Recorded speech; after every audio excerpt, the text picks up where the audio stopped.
नमस्कार, मैं आर के सक्सेना, मास्टरमाइंड कोचिंग रीवा मध्य प्रदेश।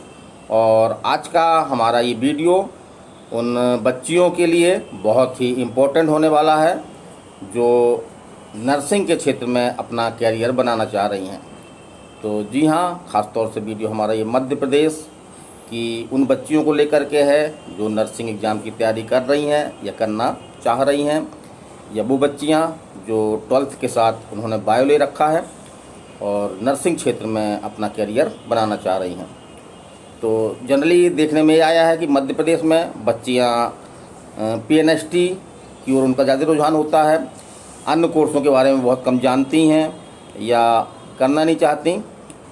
तो आज मैं पीएनएसटी के अलावा भी बहुत सारे ऐसे माध्यम हैं जिनमें आप भागीदारी करके और नर्सिंग क्षेत्र में अपना करियर बना सकती हैं। तो जी हाँ, आज मैं पीएनएसटी की बात नहीं करूँगा। पीएनएसटी की बात मैंने कई वीडियो में कर रखी है और मध्य प्रदेश में एक प्रकार से ये भी देखा जा रहा है कि पीएनएसटी एग्ज़ाम को लेकर के काफ़ी मात्रा में दुविधा है, एग्ज़ाम नहीं हो रहे हैं, लेट हो रहे हैं। बीएससी नर्सिंग के एग्ज़ाम काफ़ी समय से नहीं हो पा रहे हैं।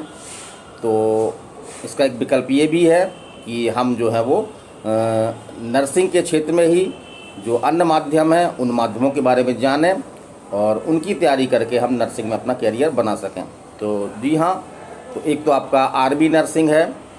तो आर्मी नर्सिंग को तो अब उसका सिलेक्शन, कॉलेजों के लिए सिलेक्शन जो है वो आपका नीट के माध्यम से कर दिया गया है। तो नीट के नंबरों के आधार पर ही आपको आर्मी नर्सिंग में सिलेक्शन मिलता है।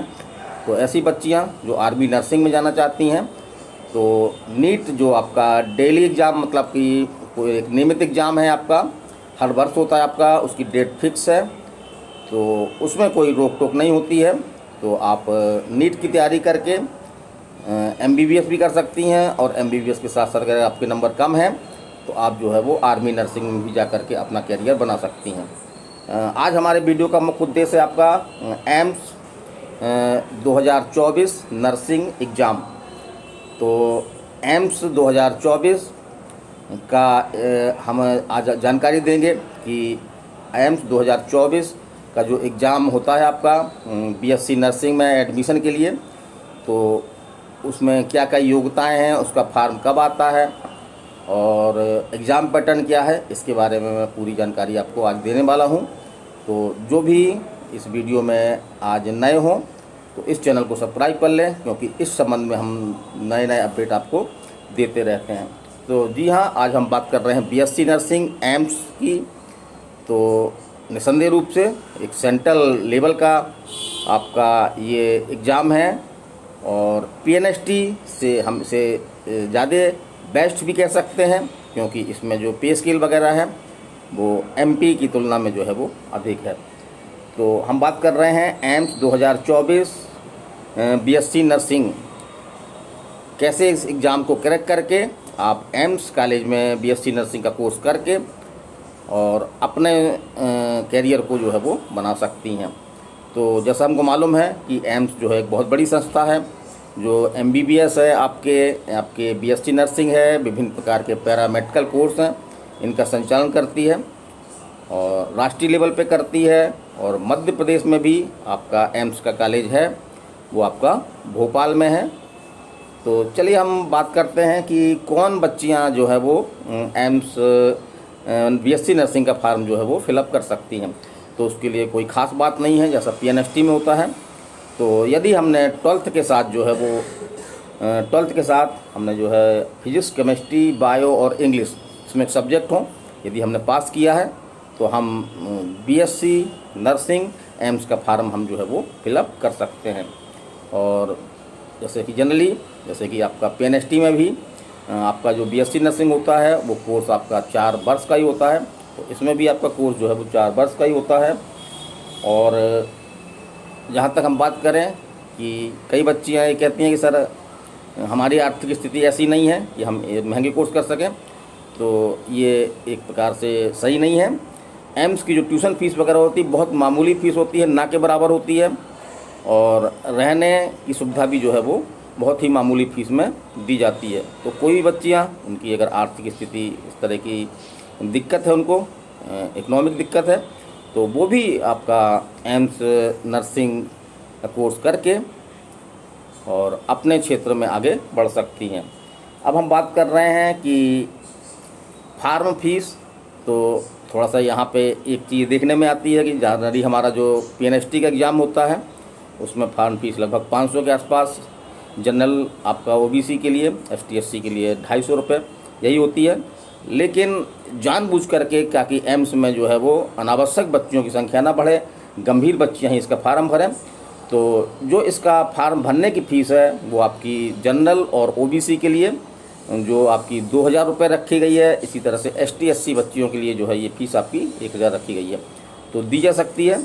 और इस ज़्यादा फीस का उद्देश्य यही है कि जो बच्चियां गंभीर नहीं हैं वो इस तरह के एग्ज़ाम दे करके और बच्चों की संख्या जो है वो अधिक ना हो जाए।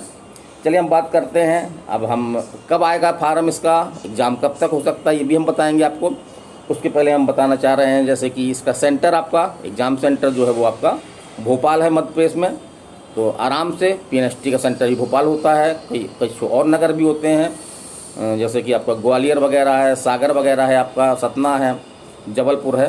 तो इसका एकमात्र सेंटर मध्य प्रदेश में आपका जो है वो भोपाल है, तो भोपाल जा सकता है, हमारी राजधानी भोपाल है। और अब हम बात करते हैं एग्ज़ाम पैटर्न की।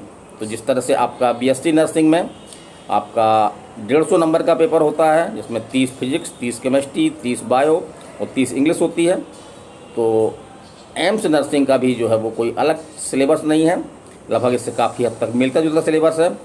तो आपका जो एग्ज़ाम पैटर्न है उसमें आपका फिजिक्स, केमिस्ट्री, बायो और यहाँ पे इंग्लिश नहीं है, जनरली बच्चियों की कमज़ोरी इंग्लिश होती है, तो यहाँ इंग्लिश की जगह जो है वो एक GK है, मोटा मोटा GK है। कोई भी हम सामान्य ज्ञान की पुस्तक ले करके उसको पढ़ सकते हैं, उससे हमारा काम चल जाएगा। अब हम बात करते हैं क्वेश्चन कितने आते हैं, तो इसमें आपके 100 क्वेश्चन आ रहे हैं, 100 क्वेश्चन आते हैं। छोटा पेपर होता है आपका, फिजिक्स के क्वेश्चन आपके 30 रहते हैं, इसी तरह से केमिस्ट्री के क्वेश्चन आपके 30 रहते हैं, बायो के क्वेश्चन आपके 30 रहते हैं। और जहाँ तक GK की बात करें तो GK से आपके 10 क्वेश्चन आते हैं। इसमें एक खास बात और है कि इसमें क्वालिफाइड अंक है आपका, कि वो है आपका कि यदि आप जनरल के हैं या OBC के हैं तो आपको जो है वो कम से कम 55% नंबर, अर्थात 55 क्वेश्चन आपके सही होने चाहिए। और यदि आप ST/SC में हैं तो आपके जो है वो 50 क्वेश्चन आपके सही होने चाहिए, तभी आपका जो है वो सिलेक्शन पर विचार किया जाएगा। तो समान तौर पे ये देखने आया है कि जो बच्चियां गंभीर रहती हैं तो ये नंबर आराम से प्राप्त कर लेती हैं, और कुछ ही इसमें नंबर बढ़ा करके, अगर आप कुछ नंबर बढ़ जाते हैं, आपके 65-70% नंबर तक आपके हो जाते हैं, तो आराम से आपका जो है वो BSc नर्सिंग कॉलेज आपको जो है वो मिल जाता है। तो बिल्कुल मध्य प्रदेश की बच्चियों से मैं काफ़ी संपर्क में रहा हूँ और निरंतर वीडियो बनाता रहा हूँ इस क्षेत्र में। तो बच्चियाँ तो इस समय बहुत परेशान चल रही हैं। आपका 2022 का रिजल्ट नहीं आ रहा है, अगला एग्ज़ाम कब होगा इसके बारे में कोई निश्चित नहीं है, तो पूरा एक सिस्टम जो है वो गड़बड़ाया हुआ है। तो ऐसी बच्चियाँ एम्स नर्सिंग की तैयारी कर सकती हैं और उसके माध्यम से अपना करियर बना सकती हैं। चलिए हम बात कर रहे हैं कि इसका जनरली फार्म कब आता है। तो हर साल इसका फार्म आता है आपका, और जैसा कि जानकारी मिल रही है कि इसका फार्म जो है आपका अप्रैल माह, तो जी हाँ, अप्रैल 24 में इसका फार्म आपका फिलअप होने लगेगा। और इसका एग्ज़ाम जनरली जो है आपका मई में होता है, जैसे नीट का भी मई में एग्ज़ाम होता है, तो उसी के आसपास जो है वो आपका एम्स नर्सिंग का भी एग्ज़ाम होता है। तो 16 कॉलेज हैं आपके, आप किसी भी कॉलेज में एडमिशन ले सकते हैं आपके। और हमने बताया कि भोपाल में भी आपका जो है वो एम्स का कॉलेज है, जहाँ से MBBS भी होता है और आपका जो है BSc नर्सिंग भी होता है। तो ऐसी बच्चियाँ जो नर्सिंग के क्षेत्र में अपना करियर बनाना चाहती हैं तो निसंदेह रूप से एम्स नर्सिंग की तैयारी करके वो अपना करियर बना सकती हैं। तो इस संबंध में मास्टरमाइंड कोचिंग रीवा द्वारा भी स्पेशल आपका ऑफलाइन बैच चलाया जा रहा है। तो यदि आप हमारी सहायता ले सकते हैं, मदद लेना चाहते हैं, तो हमारे बैच को भी आप ज्वाइन कर सकते हैं। और हमारा मोबाइल नंबर आप ख़ास तौर से नोट कर लें, इसमें भी आप हमसे और भी कोई जानकारी है तो वो आप हमसे जो है वो मांग सकते हैं। या हमारा मोबाइल नंबर नोट करिए, 930 281 2239। जी हाँ, 930 281 2239। तो इस नंबर पे आप हमको जानकारी भी ले सकते हैं। और जो हमारा डॉपर बैच चल रहा है एम्स नर्सिंग को भी ध्यान में रख करके, तो उसकी जानकारी भी आप ले सकते हैं। तो आज यहीं तक, अगले किसी वीडियो में फिर आपसे मिलेंगे। तो जो आप नए लोग हैं उस चैनल को सब्सक्राइब कर लें, ताकि हमारे अपडेट जो आपको जो है वो शीघ्र ही मिलते रहें। तो मैं RK Saxena, master mind coaching Rewa, Madhya Pradesh, अगले वीडियो तक आपसे विदा लेता हूँ। नमस्कार, धन्यवाद।